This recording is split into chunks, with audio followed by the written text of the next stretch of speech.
The community gala was supposed to be about neighborhood unity, but instead it became a stage for betrayal. I sat at the long banquet table, my clinic's logo proudly displayed on a banner behind me, a silent reminder of everything I had built with my own hands. The white tablecloth felt crisp beneath my fingers as I ran them nervously across the edge, watching as West Hartford's elite mingled around crystal champagne flutes and canapes that cost more than what some of my patients made in an hour. Robert Caldwell, the HOA president, stood at the podium, his confident smile as polished as his gold cufflinks. The ballroom of the Westwood Country Club fell silent as he tapped the microphone. At 47, Robert had the kind of presence that commanded attention.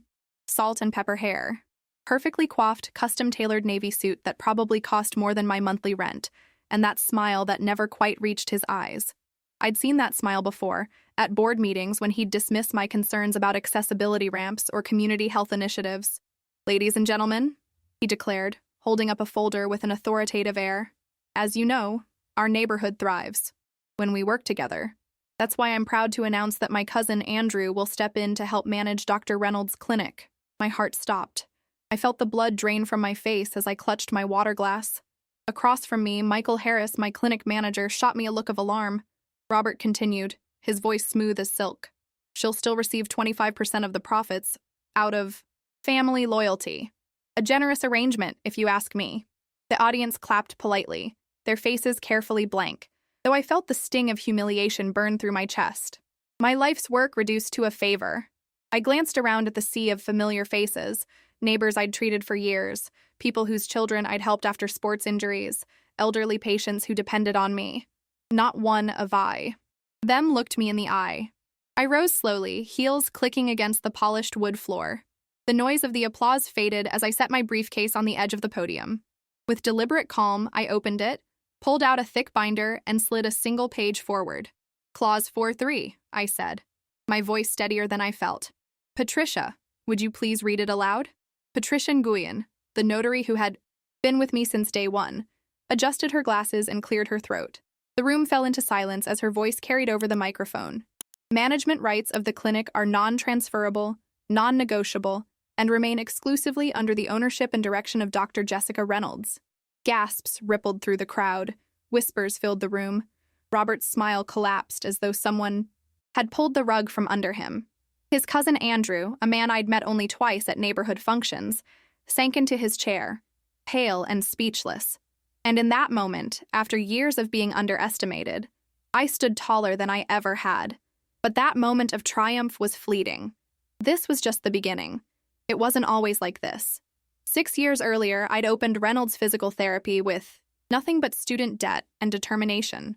I still remember the day I signed the lease, a tiny storefront that smelled like the previous tenant's failed bakery. My parents had begged me to join an established practice instead. "Jessica," my father had said, "you're taking a risk for no reason. The debt will crush you." But I had a vision. In a field increasingly dominated by corporate chains and insurance-dictated care, I wanted to create a place where patients weren't just numbers, where treatment plans weren't determined by billing codes. The first year was brutal. I slept on a treatment table more nights than I cared to admit, showered at the gym down the street, and lived on instant ramen and coffee. My tiny savings evaporated within months. There were days when I had just one patient scheduled, and I'd sit in that empty clinic wondering if my father had been right all along. Then came Mrs. Abernathy, 82 years old, recovering from a hip replacement, and abandoned by her insurance-approved therapy center after she'd used up her allotted sessions. Her daughter wheeled her in one rainy Tuesday. "They said she's plateaued," her daughter explained, frustration evident. This is as good as it gets for someone her age." I looked at Mrs. Abernathy, the determination in her eyes, the way she gripped the arms of her wheelchair until her knuckles whitened. "Let's see about that," I said. 3 months later, Mrs. Abernathy walked into my clinic with a cane, not a wheelchair. 6 months after that, she brought me cookies she'd baked standing in her own kitchen. Word spread. The waiting room began to fill. I hired Michael, then Patricia, then 2 more therapists. We expanded to the vacant space next door, added specialized equipment, launched senior wellness programs. By year 4, Reynolds Physical Therapy was the most trusted rehabilitation center in West Hartford. That's when Robert Caldwell first took notice. It started with casual remarks at HOA meetings. "Jessica's little clinic seems to be doing well," he'd say, as if surprised. Though all those patient cars are creating quite the parking situation, aren't they? Then came the suggestions. Perhaps the clinic could contribute more to community initiatives? After all, you're making a pretty penny off our neighborhood? I brushed it off initially. Robert was just being Robert, the self-appointed emperor of our zip code, the man who measured worth by square footage and year-end bonuses. What I didn't know then was that Robert's property development company was struggling. His investments in commercial real estate had soured after the pandemic shifted work patterns. His cousin Andrew had just been quietly asked to leave his third job in as many years. And my thriving clinic, sitting on prime real estate in our increasingly trendy neighborhood, had caught their attention. I should have seen the signs. The way Robert began showing up for casual tours of my facility. The questions about my patient load, my staffing, my revenue streams, the sudden interest in my 5-year plan. You know, Jessica, he'd said during one such visit, running a business is exhausting work. I see how tired you look. Maybe it's time to consider bringing in some management help, someone with real business experience. I'd laughed it off. I'm doing just fine, Robert, but thanks for your concern. What I didn't realize was that he wasn't offering, he was planning. As I stood at that podium, watching Robert's confident facade crumble, I knew this wasn't over. The papers he'd been waving, where had they come from? What exactly had he been telling people? And most importantly, how many of my neighbors had he convinced that I was somehow incapable or willing to hand over my life's work? The room had erupted into murmurs. I could feel dozens of eyes on me, some sympathetic, others calculating, reassessing. Michael appeared at my side, a steady presence as always. "Dr. Reynolds," he said loudly. Enough for the front tables to hear. "I believe it's time for your presentation on the clinic's community impact." I nodded, grateful for the lifeline. Whatever storm was coming, I would face it standing. The morning after the gala, I arrived at the clinic an hour early, needing the solitude to gather my thoughts. The building was quiet, dawn just beginning to filter through the blinds, casting long shadows across the treatment rooms. I ran my hand along the wall where we'd documented our patients' milestones. Photos of Mrs. Abernathy walking unassisted, little Tommy taking his first steps after the car accident, Coach Williams back on the field after his stroke. This wasn't just a business, it was a tapestry of healing and hope. My phone buzzed insistently. 12 missed calls, 23 text messages, and an inbox overflowing with emails, all from neighbors, colleagues, and patients who had witnessed last night's confrontation. "Is it true you're selling the clinic? Did you know about the management change? Are you still going to be my therapist?" I sank into my office chair, the weight of uncertainty pressing on my chest. How had Robert managed to spread such convincing lies? And more importantly, how deep did his deception go? The front door chimed and Michael appeared, carrying 2 coffee cups and a look of determination.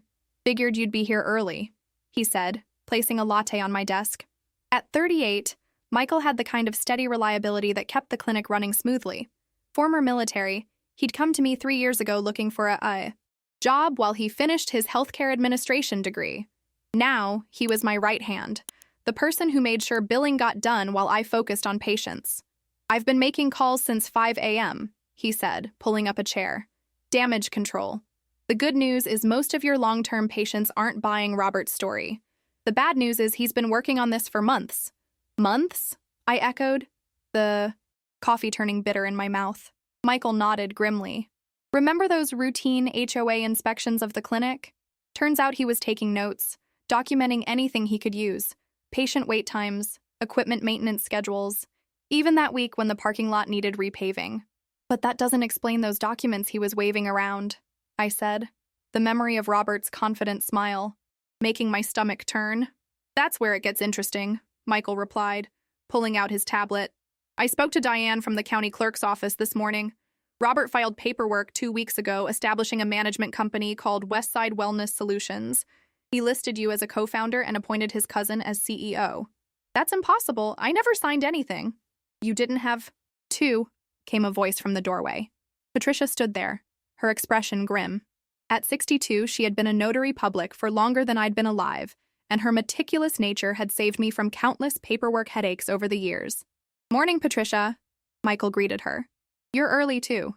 "Couldn't sleep," she admitted, settling into the other chair across from my desk. "Jessica, do you remember when you refinanced the clinic last year? The stack of papers you signed at Connecticut First Bank?" I nodded slowly. for the equipment upgrade and the expansion. Robert's brother-in-law is a loan officer there, Patricia said, her voice tight with anger. I checked the copies we kept. There was an extra page slipped in, a consent form authorizing partnership exploration with, external management entities. The realization hit me like a physical blow. He tampered with my loan documents? It appears so, Patricia confirmed. The signature looks like yours, but the notarization stamp isn't mine. It's a forgery. I leaned back trying to process this information. So that's what he meant by family loyalty.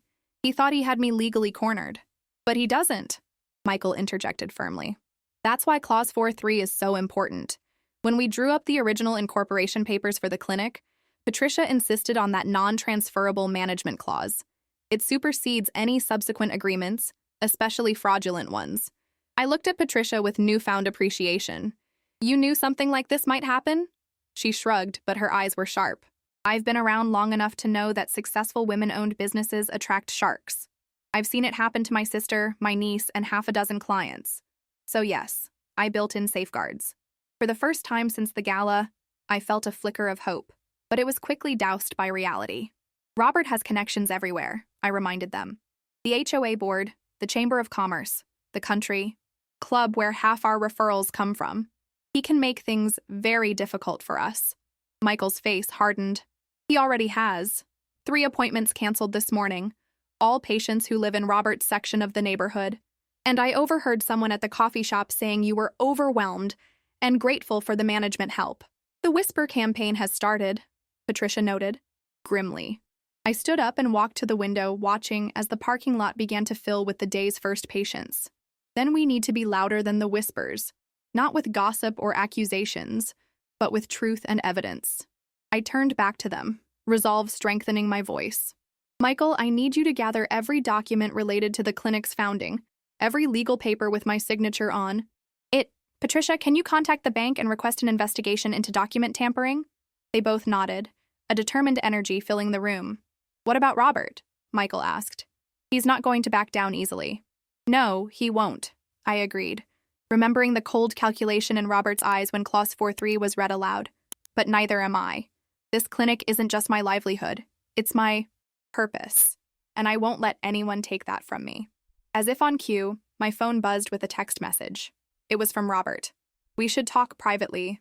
This situation could still be resolved amicably. Dinner tonight? My treat. I showed the message to Michael and Patricia. He's worried, Patricia observed. Good. Let him sweat.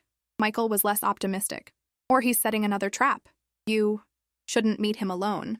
I considered their perspectives, then typed my reply. I'm available to discuss the situation with our respective legal counsel present. My office tomorrow, 9 a.m. Robert's response came seconds later. No need to involve lawyers and create unnecessary expenses. I'm only trying to help you. I didn't bother responding. The bell at the front desk chimed as our first patient arrived. It was Mrs. Abernathy, now 88, still coming in for maintenance sessions twice a month. I heard what happened at that fancy party, she announced as she settled into the waiting room chair. Bunch of nonsense if you ask me. Trying to take a woman's business in this day and age? Shameful. I smiled gratefully at her. Thank you, Mrs. Abernathy. But how did you hear about it? You weren't at the gala. Oh, honey, she chuckled. I may be old, but I'm still on Facebook. My granddaughter showed me a post this morning. Someone recorded the whole thing on their phone. You standing up there with your document? That's already got 300 likes. I exchanged startled glances with Michael and Patricia. The story was spreading faster than we'd realized, and not necessarily in the way Robert had intended. As I prepared for Mrs. Abernathy's session, I felt a strange calm settle over me. The path ahead wouldn't be easy, but I wasn't facing it alone. I had allies. Not just Michael and Patricia, but patients who believed in me, community members who valued truth over status.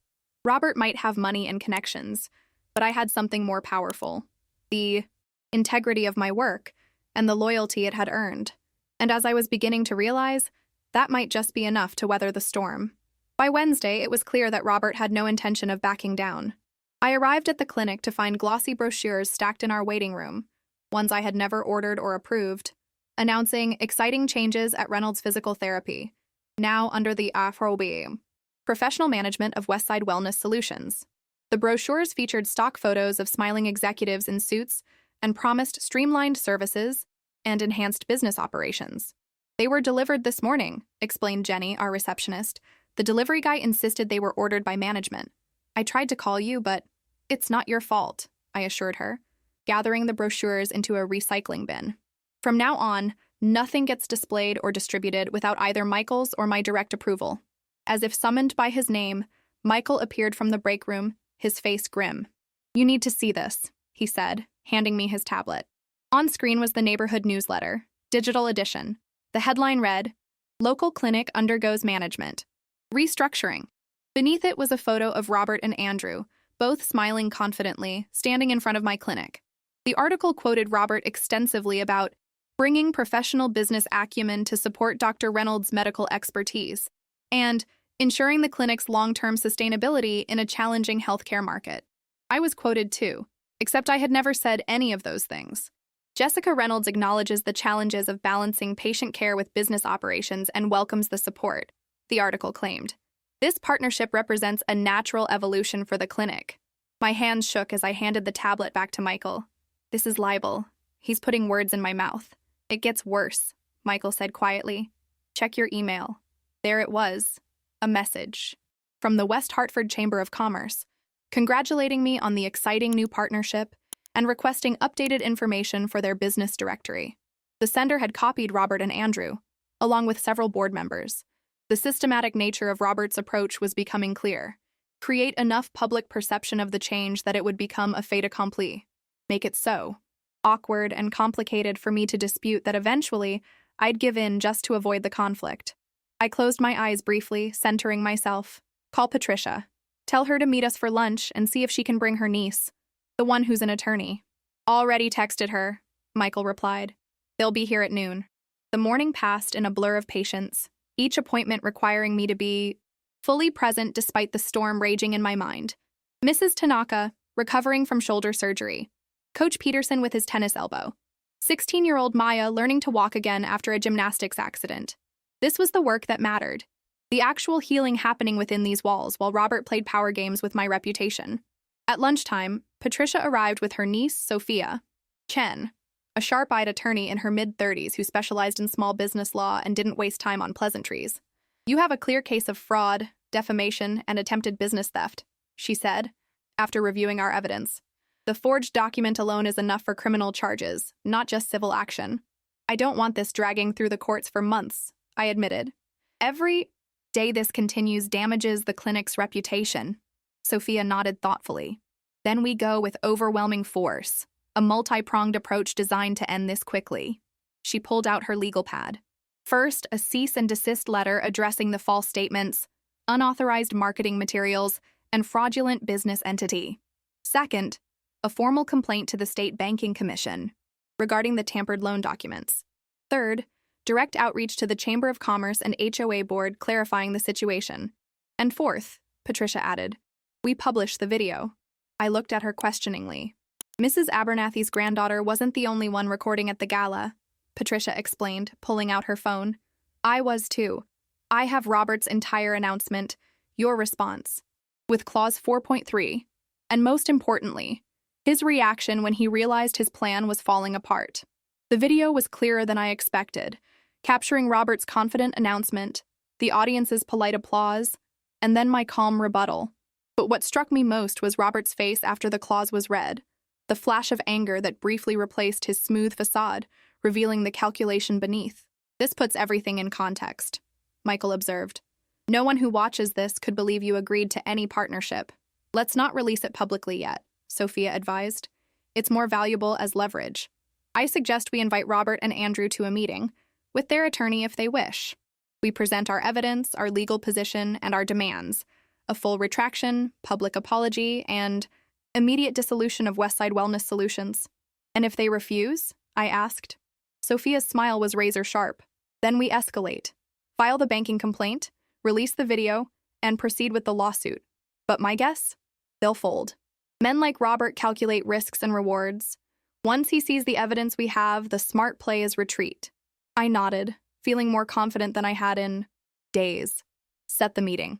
As they left to prepare the legal documents, I returned to my afternoon appointments, finding unexpected solace in the familiar rhythm of evaluations, treatments, and progress notes. This was my domain, where expertise couldn't be faked and results spoke for themselves. Around 4 o'clock, as I finished with my last patient, Jenny appeared at the treatment room door, her expression unusually tense. "Dr. Reynolds? Mr. Caldwell is here to see you. He says it's urgent." I took a deep breath, straightening my lab coat.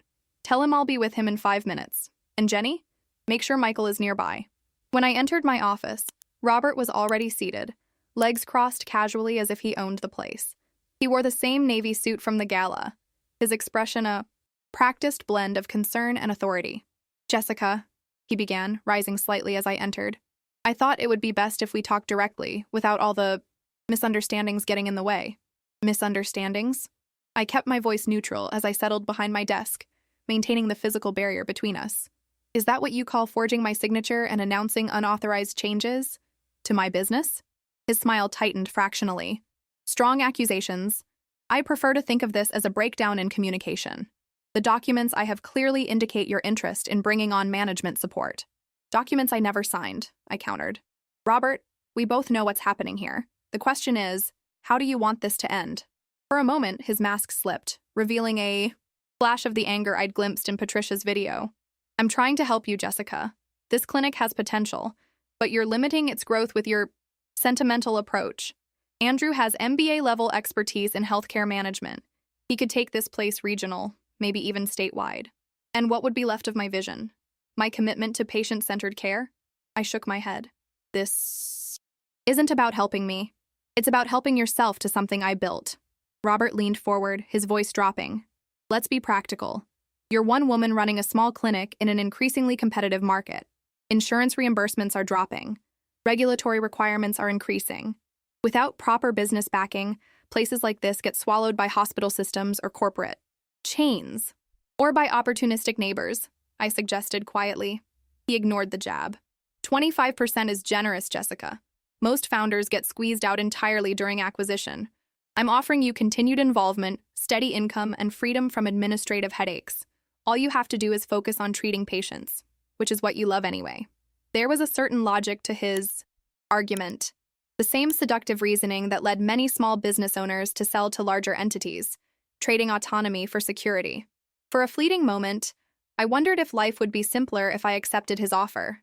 But then I remembered the nights I'd slept on treatment tables, the personal loans I'd taken when banks wouldn't approve me, the patients who trusted me not just with their bodies, but with their hopes for recovery. This clinic wasn't just a business asset, it was my life's purpose, materialized. "My answer is no," I said firmly. "And to prevent further misunderstandings, I've instructed my attorney to send you formal documentation of that decision.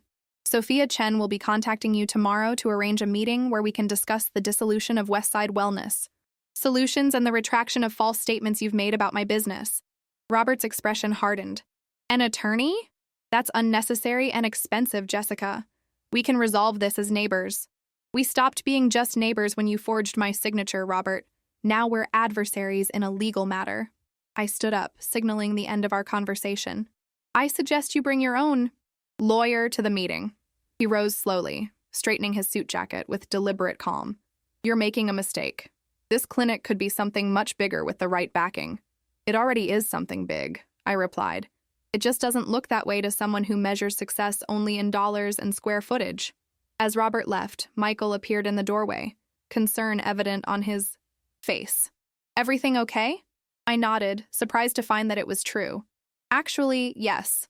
For the first time since the gala, I feel like I'm back in control." "What made the difference?" he asked. I considered the question as I gathered my things to leave, remembering why I started this place, why it matters that it stays true to its original purpose. I smiled at him, and knowing I'm not fighting alone. Thursday dawned with unexpected developments. By the time I pulled into the clinic's parking lot, my phone had pinged with dozens of notifications, most from patients expressing confusion about recent changes at the clinic. "Just got this email saying my therapist is being reassigned," texted Mrs. Abernathy's daughter. "Is this true?" Similar messages flooded in, each referring to emails they'd received overnight, emails that appeared to come from Reynolds Physical Therapy, but that I had never authorized. I forwarded everything to Sophia, whose response was immediate. "Document everything. Don't respond individually yet. We need a coordinated approach. Michael met me at the front door, his expression grim. The phone's been ringing off the hook since we opened. Someone sent mass emails to our patient list announcing staffing changes. And there's more. Someone changed the voicemail message overnight to direct callers to a new scheduling system. I felt a chill run through me. How is that possible? Who has access to our systems? That's what I've been trying to figure out, he said, leading me to the reception computer. The email wasn't sent through our regular system. Someone created a spoof account, reynoldsptadmin@gmail.com, that looks legitimate at first glance. As for the phone system, I've already called the provider. The changes were made at 2:17 a.m. using our account credentials. We need to change all our passwords immediately, I instructed, the implications sinking in. Phone systems, email, patient portal, everything. Already on it, Michael assured me. And I've set up two-factor authentication wherever possible. Jenny arrived looking flustered. Dr. Reynolds, there's a delivery person insisting I sign for new signage. He says it's for the rebranding and needs to be installed today. I took a deep breath. Tell him there's been a mistake and we didn't order any signage. If he pushes, ask for the work order and tell him we need to. Verify it with our management. As Jenny hurried to deal with the delivery, Patricia walked in, carrying a thick folder and wearing an expression I'd never seen on her normally composed face. Pure, righteous anger. I've been up half the night, she announced without preamble. After we talked yesterday, I started digging into every document we've ever filed for this clinic. Look what I found. She opened the folder on the reception counter, pointing to a highlighted section on what appeared to be our original business license application. This isn't my signature, she said firmly. I notarized this document 6 years ago. The original listed you as sole proprietor with 100% ownership. But this copy, which is what's in the county record system now, shows a silent partnership with Caldwell. Investments holding 30% interest? I stared at the document in disbelief. That's impossible. The records can't just be changed. They can if someone has access and motivation, Patricia replied grimly. Robert's sister-in-law works in the county clerk's office. Has for 15 years. The pieces were falling into place. Not just a hasty opportunistic grab, but a long-term scheme, carefully, orchestrated and leveraging family connections throughout local government and business circles. Robert hadn't just decided to take over my clinic on a whim. He'd been laying groundwork for months, possibly years. We need to call Sophia right now, I said, reaching for my phone just as it began to ring. The caller ID showed West Hartford Chronicle. Dr. Reynolds? This is Amir Khan from the local business section. I'm following up on the press release we received about your clinic's merger with Westside Wellness. We'd like to get your comments for our feature running this weekend. I closed my eyes briefly, gathering my composure. Mr. Khan, I appreciate your call, but I need to be very clear. There is no merger. Any press release you received is fraudulent. Reynolds Physical Therapy remains independently owned and operated by me alone. There was a pause, followed by the sound of typing. That's interesting. The release quotes you directly about the benefits of the new management structure. Those quotes are fabricated, I stated firmly. I would appreciate if you held the story until you can verify its accuracy. In fact, I'm happy to provide documentation proving the fraudulent nature of these claims. This is serious, Amir responded, his journalist instincts clearly piqued. If someone is issuing false press releases in your name, that's a story in itself. It certainly is, I agreed. And I'd be willing to give you an exclusive once all the legal details are resolved. Would that interest you? By the time I ended the call, having secured Amir's promise to hold any story until he could verify the facts, Sophia had arrived, her assistant in tow carrying what appeared to be multiple bankers' boxes of documents. We need a private space, she announced, surveying the increasingly busy waiting room. Things have escalated. We settled in the conference room we used for staff meetings, where Sophia laid out the situation with brutal efficiency. Overnight, Robert filed emergency paperwork with the state business registry claiming disputed management rights of the clinic. He's attempting to freeze your business accounts pending resolution. Can he do that? I asked, alarmed. Not successfully, but he can create temporary chaos, Sophia explained. I've already filed counter documents and contacted the registry's legal department, but this shows he's going nuclear rather than backing down. Michael, who had been quietly taking notes, looked up. Why would he escalate instead of cutting his losses? He must know we have evidence of fraud. Because it's not just about the clinic anymore, Patricia interjected. It's about his reputation. Robert's the HOA president, Chamber of Commerce board member, Mr. West Hartford. If word gets out that he attempted business fraud, he loses everything he values: status, influence, respect. Sophia nodded grimly. Exactly. For men like Robert, saving face becomes more important than rational business decisions. He's hoping if he creates enough legal chaos, you'll settle just to end the nightmare. So what's our counter strategy? I asked. Overwhelming force, Sophia replied, opening one of the boxes. We've prepared legal filings for every possible venue: civil court, criminal charges, banking commission, business registry, medical licensing board, plus cease and desist orders for the fraudulent communications. We'll file everything simultaneously this afternoon. And the meeting we discussed? I asked, remembering our original plan. Still on for tomorrow, but with adjusted expectations, Sophia said. This isn't about quiet resolution anymore. It's about establishing a clear record of his actions and our response. Speaking of which, she turned to Patricia. Do you have the original incorporation documents? The ones with the actual Clause 4.3? Patricia produced a sealed envelope from her purse. Original and 3 notarized copies, kept in my personal safe since the day we filed them. As they continued discussing legal strategy, I excused myself to check on the day's patients. In the hallway, I paused, overwhelmed by the surreal nature of the situation. 6 years of building this clinic, of establishing trust with patients and the community, and now I was fighting for its very existence against someone who saw it merely as an asset to be acquired. Yet, underneath the anxiety and indignation, I found a surprising emotion taking root: determination. Not just to protect what I had built, but to ensure that Robert's tactics were exposed for what they were. This wasn't just my fight anymore. It was about standing up to the kind of entitled behavior that had silenced too many small business owners, particularly women. As I entered the first treatment room of the day, I pushed the legal battle to the back of my mind. Here, in this space of healing and progress, I could still be fully present for the people who counted on me. Whatever storms raged outside, this, the actual work of helping people recover and thrive, remained my anchor. Friday morning brought unexpected allies. I arrived at the clinic to find a small group of elderly patients gathered in the waiting room, led by Mrs. Abernathy. They weren't there for appointments. They were there to show support. We've started a petition, Mrs. Abernathy announced, tapping her cane emphatically on the floor. Everyone who's ever been helped by you is signing it. We're making it clear that this clinic belongs to you, and we won't stand for any corporate takeover nonsense. Her granddaughter Zoe, a tech-savvy college student with vibrant blue hair, held up her laptop. I've also started a social media campaign. Stand with Dr. Reynolds is already trending locally. I was touched by their support, though concerned about the growing public nature of the conflict. As a healthcare provider, I'd always preferred to handle matters discreetly. But Robert had forced this into the open, and now the neighborhood was taking sides. By midday, the divide had become painfully apparent. Several patients called to cancel appointments, citing uncertainty about the clinic's management. Others arrived with questions and concerns, having heard conflicting stories about what was happening.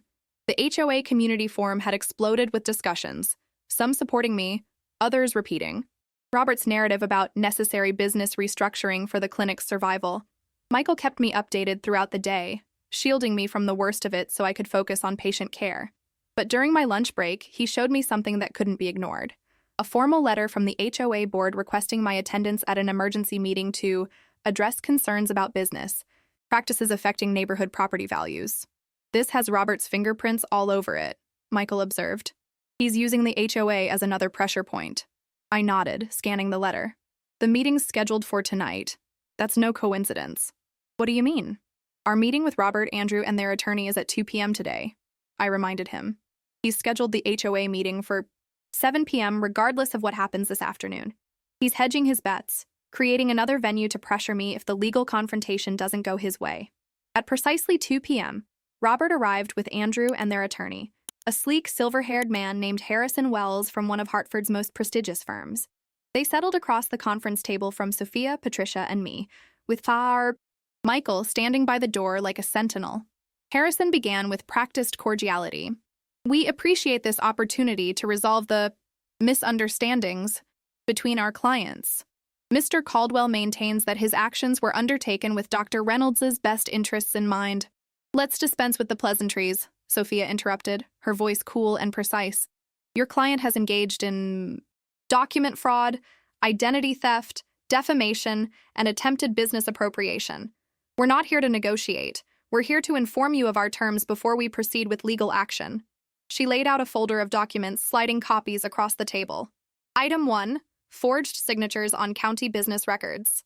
Item 2, tampered loan documentation. Item 3, fraudulent press releases and patient communications. Item 4, unauthorized access to business systems. With each item, she produced evidence, side-by-side signature comparisons, original documents versus altered versions, email headers showing the source of the unauthorized communications. Additionally, Sophia continued, we have video evidence from the community gala, where Mr. Caldwell publicly announced his intended takeover without Dr. Reynolds' knowledge or consent, followed by Dr. Reynolds' immediate and clear refutation. Throughout this recitation, Robert maintained an impassive expression, but Andrew grew increasingly pale. Harrison reviewed the documents carefully, his professional demeanor faltering slightly as the weight of evidence mounted. Finally, Sophia laid out our demands: complete dissolution of Westside Wellness Solutions, public retraction of all false statements, written apology, and financial compensation for damages to the clinic's reputation and business operations. You have until 5 p.m. today to accept these terms, she concluded. After that, we file in every available venue: civil court, criminal charges with the district attorney, complaints with the banking commission, and medical board. Every document becomes public record. Every accusation becomes news. Harrison cleared his throat. We'll need to confer privately with our clients. Of course, I replied, standing. You can use this room. We'll wait outside. In the hallway, Sophia squeezed my arm encouragingly. You did well. Stay strong. They'll try to intimidate, then they'll try to negotiate. Don't accept anything less than what we outlined. After 20 tense minutes, Harrison emerged. My clients would like to propose an alternative resolution. We returned to the conference room, where Robert had regained his composure and wore an expression of reasonable magnanimity. Jessica, he began, as if we were still friendly neighbors, this situation has clearly gotten out of hand. Miscommunications have been amplified, and neither of us wants a prolonged legal battle that would harm the clinic and the neighborhood. I remained silent, letting him continue. We're prepared to dissolve Westside Wellness Solutions and issue clarifications regarding the clinic's management. In exchange, we ask that you withdraw any potential legal actions and sign a mutual non-disparagement agreement. We can all put this unfortunate episode behind us and move forward as community members should. It was a calculated retreat, offering just enough to avoid legal consequences while attempting to silence any discussion of what had actually occurred.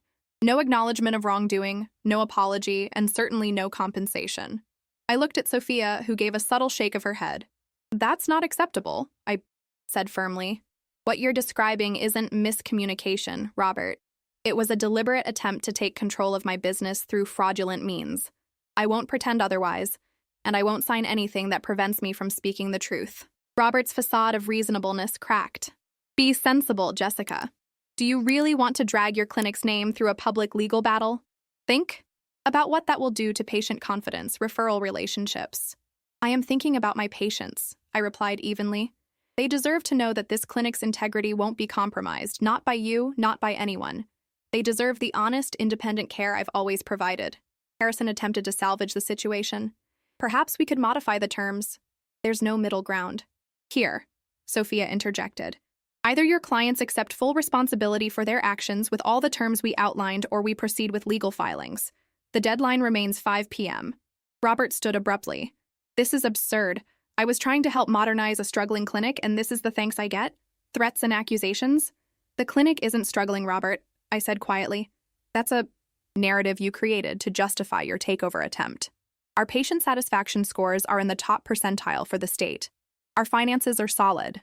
The only problem we had was your interference. As they gathered their documents to leave, Andrew lingered, looking uncomfortable. For what it's worth, he said in a low voice, I didn't know about the forged documents. Robert told me you had verbally agreed to the partnership and the paperwork was just a formality. I wasn't surprised. Andrew had always seemed more pawn than mastermind, another example of Robert's pattern of manipulating others to achieve his goals. After they left, we waited tensely for their response. Patricia busied herself organizing our evidence for the potential legal filings. Michael coordinated with the clinic. Staff to ensure patient care continued smoothly despite the disruption.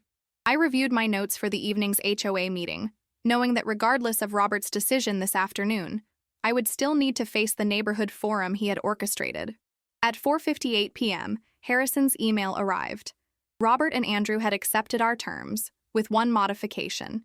Instead of a public apology, they requested that the retraction be limited to those who had received direct communications about the supposed management changes. The financial compensation would be made as a donation to the clinic's community health program, rather than labeled as damages. It's a face-saving measure, Sophia observed.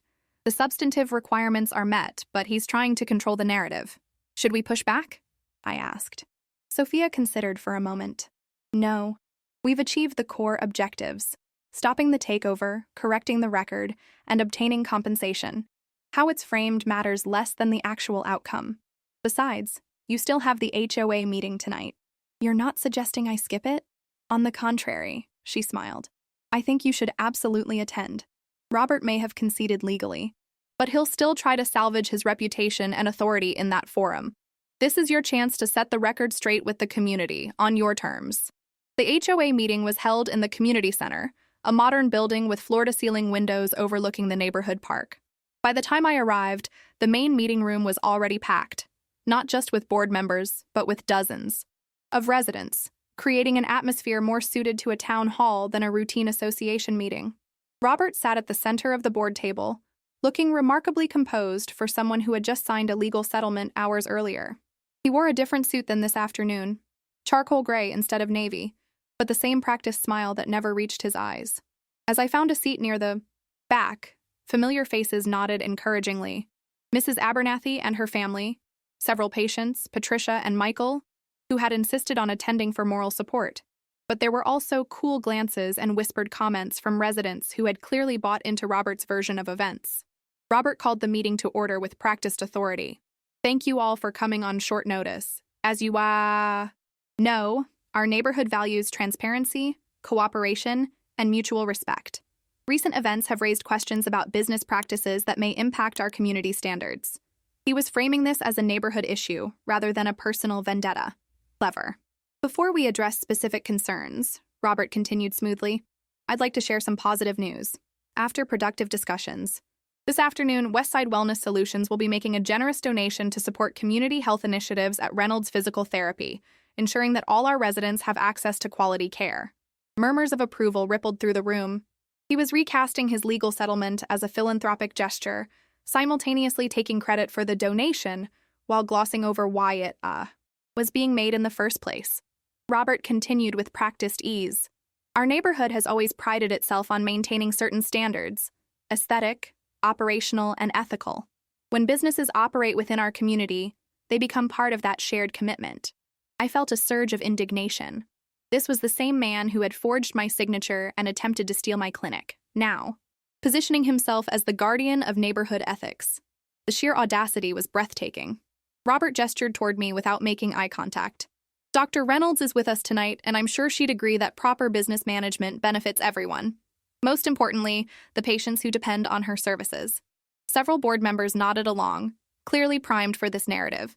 The audience seemed divided, some frowning in confusion, others accepting Robert's framing at face value. While there have been some misunderstandings regarding recent proposed changes at the clinic, Robert continued, I want to assure everyone that my only concern has always been the welfare of our community and the sustainability of vital services within it. It was masterfully done, positioning himself as the reasonable community leader while subtly suggesting that I was the problem. Without directly mentioning our legal settlement, he was rewriting history in real time. When Robert finally opened the floor for discussion, I raised my hand. He seemed momentarily caught off guard, perhaps having expected me to sit quietly through his carefully orchestrated presentation. Dr. Reynolds, he acknowledged with a tight smile. Would you like to add anything? I stood, feeling dozens of eyes upon me. The room felt suddenly quiet, expectant. Yes, I would, I replied, my voice steadier than I expected. First, I want to thank everyone who supported the clinic over the past 6 years. Your trust has allowed us to build something special, a place focused on individual care rather than assembly line medicine.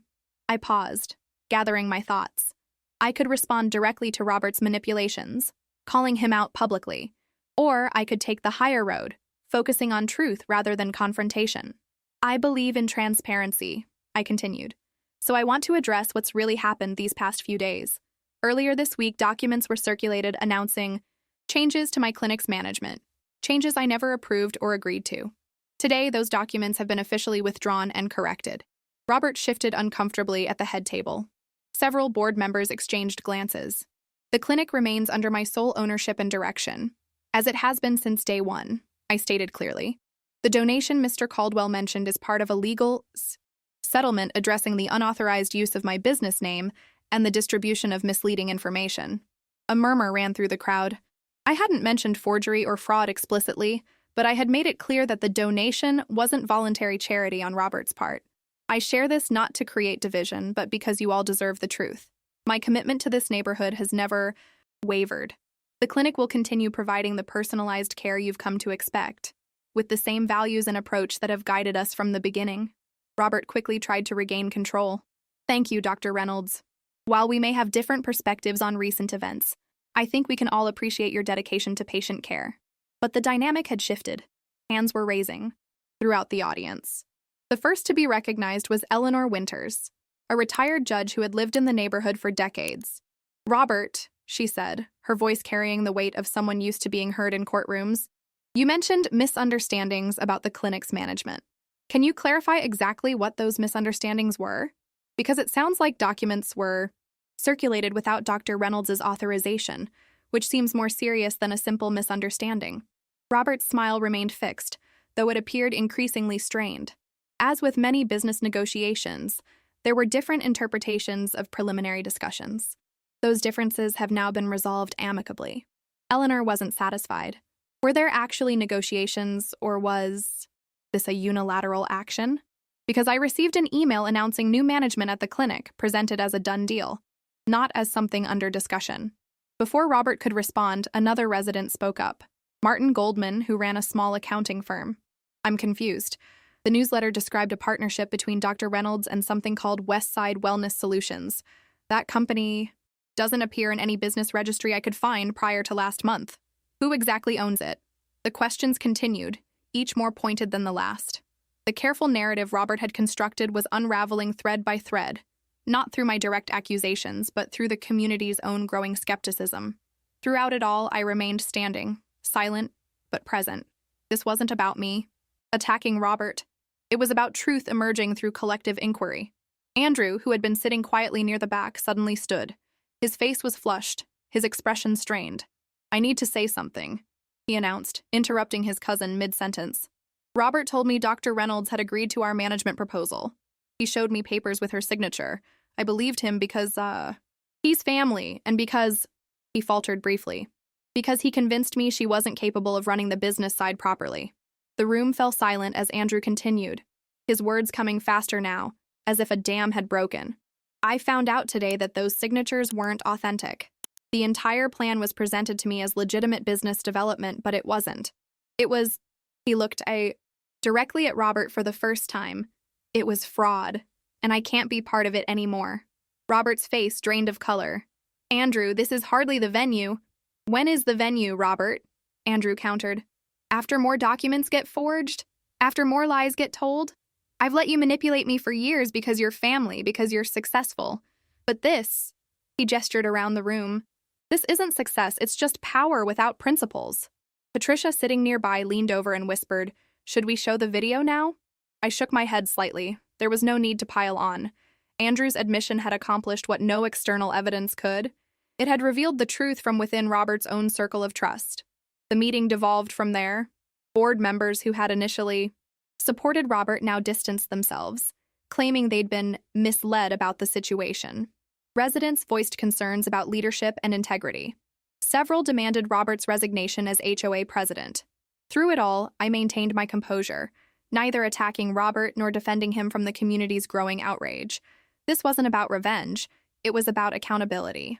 As the meeting finally adjourned, people gathered around me, some offering support, others asking questions about the clinic's future. a few apologizing for believing the false narratives. I answered each with the same steady assurance. The clinic would continue its mission, unaltered and undeterred.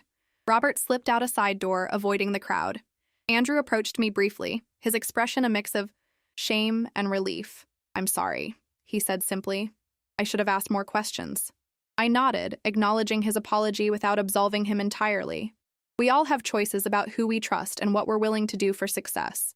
As I walked to my car with Michael and Patricia, the evening air felt cleansing somehow, as if the truth, finally spoken aloud, had cleared away the toxic atmosphere of the past week. "That went better than I expected," Michael observed, "though I'm not sure Robert will recover from it professionally." "Or personally," Patricia added. "The neighborhood was his power base. Once trust is broken that publicly, it's nearly impossible to rebuild." I felt a complicated mix of emotions, relief that the truth had emerged, satisfaction that justice had been served, but also a strange absence of triumph. Robert's public humiliation brought me no joy, only a quiet affirmation that standing firm for what was right had been worth the struggle. "What happens now?" Michael asked as we reached my car. I looked back at the community center, where residents still lingered in small groups, processing the evening's revelations.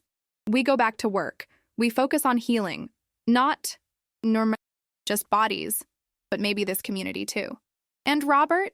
Patricia prompted. "That's not for me to decide," I replied. "The neighborhood, the HOA board, his clients, they'll all make their own judgments. My only concern is making sure he can never threaten the clinic again." As I drove home that night, I reflected on how quickly life could shift from ordinary to chaotic and back again. Just a week ago, I had been focused solely on patient care, blissfully unaware of the schemes being laid against me. Now I had faced down a threat that could have destroyed everything I'd built, and emerged not just intact but somehow stronger. The true victory wasn't in Robert's downfall, but in the reaffirmation of my own purpose. Through every legal challenge and public confrontation, I had remained anchored to the core values that had inspired the clinic from day one: integrity, compassion, and the belief that healing happens best in an atmosphere of trust. Tomorrow would bring its own challenges, but tonight, for the first time in days, I would sleep soundly, secure in the knowledge that some things, like truth and purpose, couldn't be taken away, no matter how powerful the forces aligned against them. 3 weeks after the HOA meeting, life had settled into a new normal.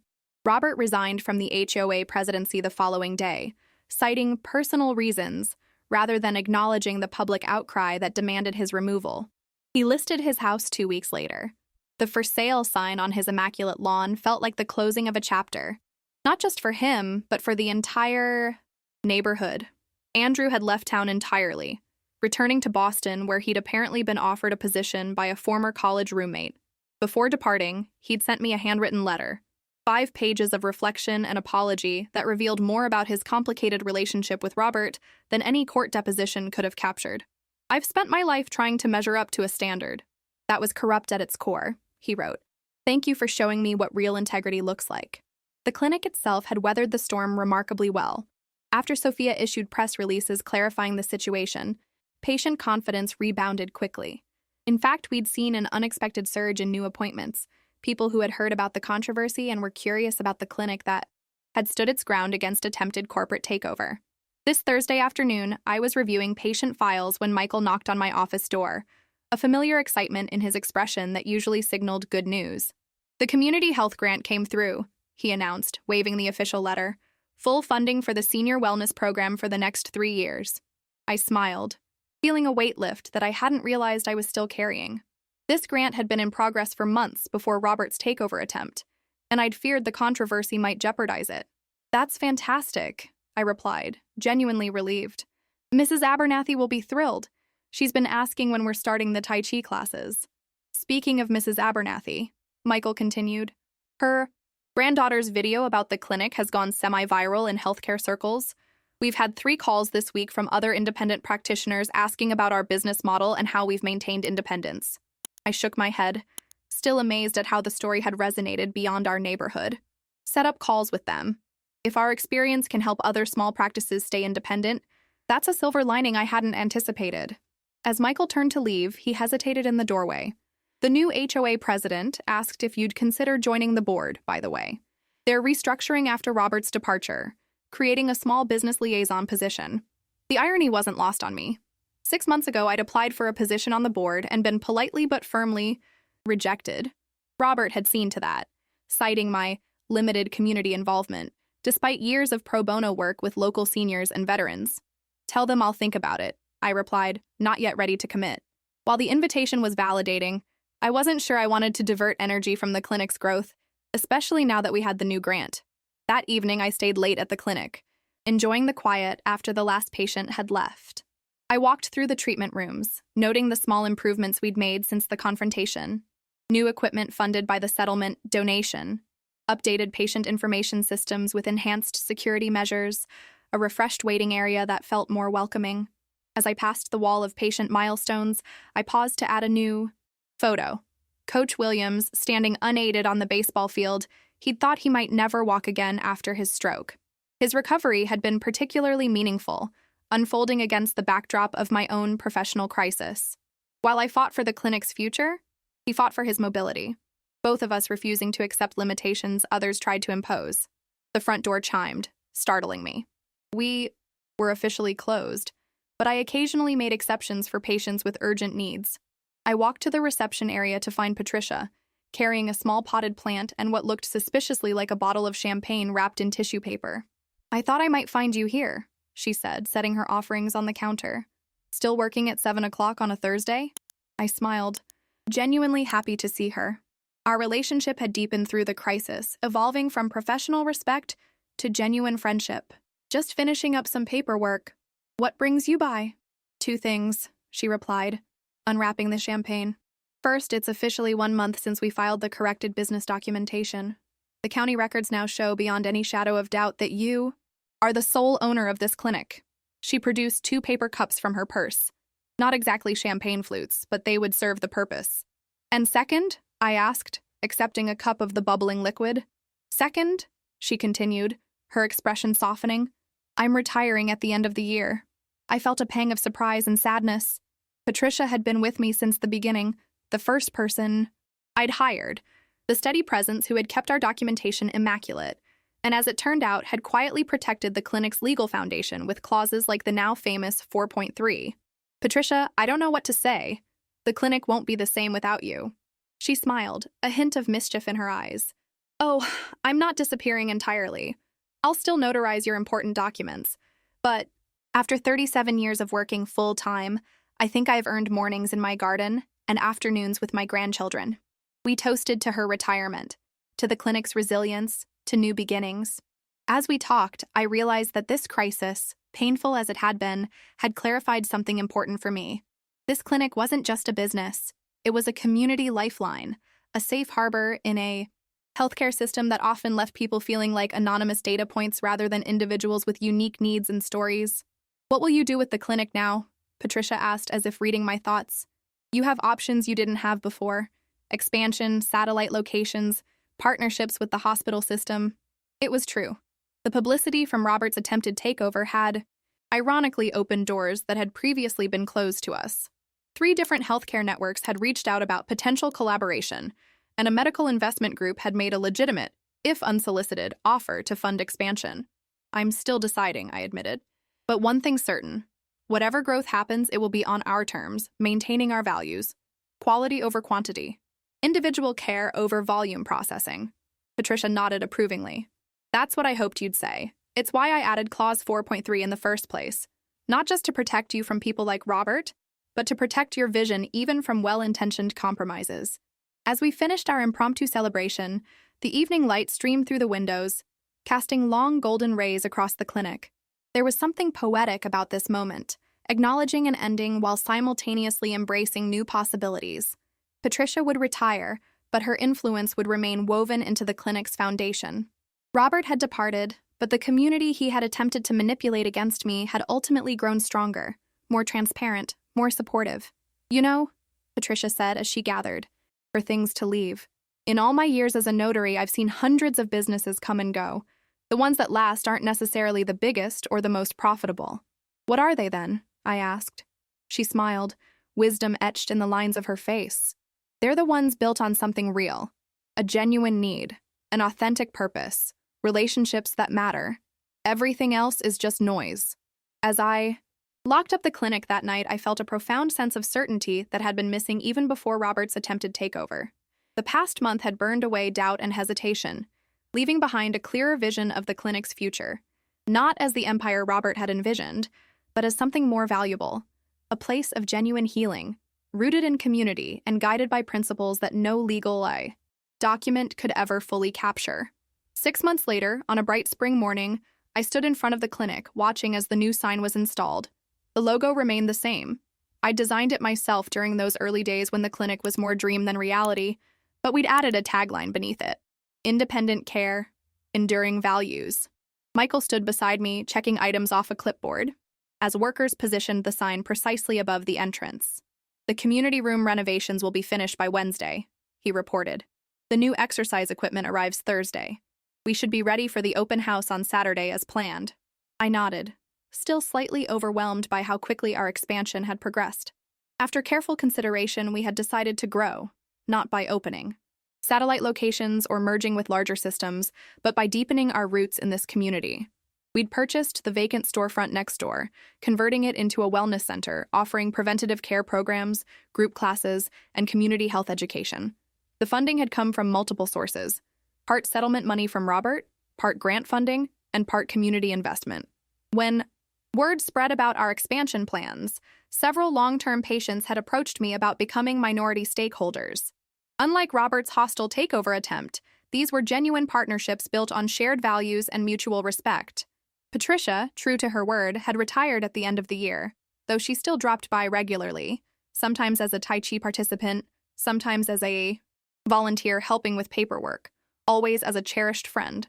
Her replacement, a young woman named Daria with a law degree and a passion for healthcare administration, had brought fresh energy and innovative ideas to our operations. Dr. Reynolds? A familiar voice interrupted my thoughts. I turned to see Mrs. Abernathy approaching slowly but steadily, her cane now more accessory than necessity. At 89, she remained one of our most dedicated patients and vocal advocates. "What do you think?" I asked, gesturing toward the new sign. She squinted up at it, then nodded approvingly. "Perfect. Says exactly what needs saying." She turned her shrewd gaze to me. "Heard there's a new family moving into Caldwell's old house this weekend. Doctors, both of them. One's a pediatrician, the other's in research at the university." The neighborhood grapevine remained as efficient as ever.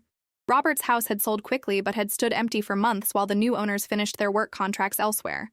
I hadn't paid much attention to the sale details, focusing instead on the clinic's growth and healing.